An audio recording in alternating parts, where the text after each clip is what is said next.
बिस्मिल्लाहिर्रहमानिर्रहीम, अस्सलाम वालेकुम। आपको खुशामदीद कहते हैं और आज की व्लॉग में थोड़ी सी पॉलिटिक्स पर बात करेंगे क्योंकि पीएसएल जो है वो स्टार्ट है। तो आज थोड़ी रस्ट की है तो आज थोड़ा सा एक व्लॉग बना लेते हैं। जो धांधली के जो दावे किए जा रहे थे कि धांधली है नहीं है, उसका नतीजा अभी तक जो है वो कोई नहीं आया। रावलपिंडी के जो कमिश्नर ने उनका बयान भी जो है वो आपने सुना, फिर इसके बाद जो हुआ वो भी सब कुछ सुना। वो बातें सब कुछ करेंगे, लेकिन मुझे आज इस चीज पर, इस टॉपिक पर बात करनी है।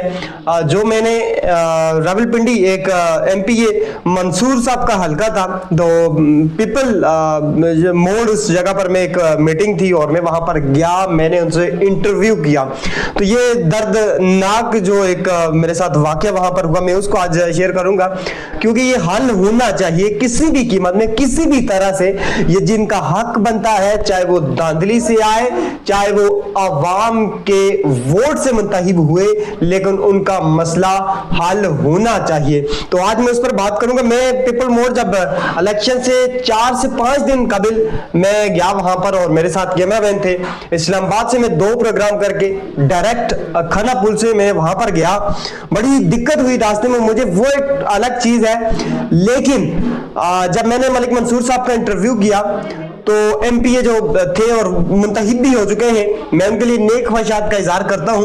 लेकिन जब मैंने उनसे इंटरव्यू किया, इंटरव्यू के दरमियान ही एक पीछे से आदमी जो बोल रहा था और ये कह रहा था कि आप गैस क्या देंगे या क्या प्लान करेंगे, आप तो हमें पानी तक नहीं दे रहे, हमारे पास पानी नहीं है। वो ज़ाहिर वहां पर शोर शराबा था, वो सब चीजें थी, लेकिन वो उस टाइम समझ नहीं आई मुझे। मेरे कैमरामैन ने मुझे ये बताया कि ये बंदा वो कुछ कह रहा था। लेकिन थोड़ी देर बाद गुजरी, जब मीटिंग खत्म हुई, मेरा इंटरव्यू खत्म हुआ, फिर मैं बाहर एक जगह रिलैक्स होने के लिए गया जहां पर पीपल्स पार्टी का एक कैंप ऑफिस था। मैं उसके बाहर गया तो वहां पर उस बाबे ने आकर फिर मुझे पकड़ लिया और कहा कि आप तुम कहां से आए हो, तुम्हारा काम क्या है, तुम यहां पर क्यों आए हो। मैंने कहा इसलिए आया हूं। मेरे कैमरामैन ने उसके पीछे किया कि आप इनके साथ बात नहीं कर सकते। फिर मैंने उनसे, कैमरामैन से कहा कि नहीं, इनको आने दें, मेरे साथ बात इसको करने दें। उन्होंने मुझे बताया कि आप जिस शख्स से इंटरव्यू किया आपने, क्या आपने उससे यह नहीं पूछा कि पानी के मसाइल हैं हमारे यहाँ? मेरे घर में 15 दिन से पानी नहीं आ रहा, मेरे घर में 15 दिन से पानी नहीं आ रहा, तो क्या आप उससे ये पूछ सकते हैं कि ये मसाइल कब हल होंगे? मैंने कहा इस बारे में तो मुझे नहीं पता, लेकिन जो मेरे बस में था, जो मेरे आंखों के सामने था, जो लोगों ने मुझे बताया था कि ट्रैफिक का मसला है, इसका मसला है, वो तो मैंने आपके सामने सवाल रखे।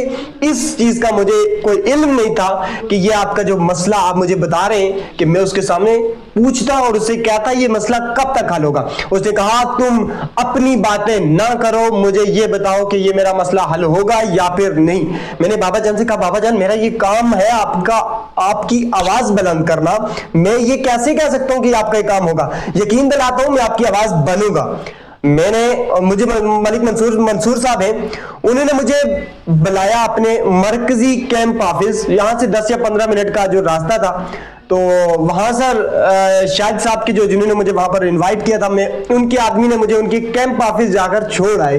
तो मैंने ये सोचा कि वहां पर मैं तफसील के साथ उनके साथ बैठूंगा और बात करूंगा कि कम से कम इस बेचारे का मसला हल करें, क्या मसला है और ये आपका हक है जो आपको करना चाहिए। बहरहाल मैं उनके ऑफिस चला गया, वहां पर मैंने 15 से 20 मिनट इंतजार किया। मंसूर साहब को मैंने कॉल की कि मैं यहाँ पर इंतजार कर रहा हूँ, मैंने 10:30 बजे वापस इस्लामाबाद पहुंचना है और वहां पर भी मैंने इंटरव्यू करने हैं, मेरी मीटिंग है, तो लिहाजा आप कब तक आएंगे या फिर मैं चला जाऊं? उन्होंने कहा मैं लेट हूं, आप जिस तरह आप बेहतर समझते हैं। तो मैं वहां से चला आया और मुझे आज इस चीज का एहसास हुआ कि मैंने उस आदमी की बात अभी तक नहीं उठाई। तो मंसूर साहब आपसे दरखास्त करता हूं, अब मैं उस बाबे को जानता तो नहीं हूं क्योंकि मैंने ना उसका नंबर लिया, ना मैं उससे नाम पूछा, और उसका ये मसला है, आप उसके मसले को जरूर देखें। जो वहां पर आपके आदमी थे उनसे पूछने की कोशिश करें कि कौन से किस जगह पर पानी का मसला है, ताकि पानी का मसला हल, आपका राइट है, आप इलेक्शन में मुंतखब हो चुके हैं, चाहे धांधली से हुए चाहे जो है, लेकिन कानूनी तौर पर अब आप एमपीए हैं और उनका मसला आपका राइट बनता है हल करने का कि आप उनका मसला हल करें। आवाम से दरखास्त है कि आप अपने मसाइल के लिए, इलेक्शन तो हो चुके हैं लेकिन अब भी आप अपने हक के लिए खड़े हो सकते हैं, तब आपको अपना हक मिलेगा। आज के प्रोग्राम में दीजिए इजाजत, अपना बहुत सारा ख्याल रखिएगा। अल्लाह हाफिज।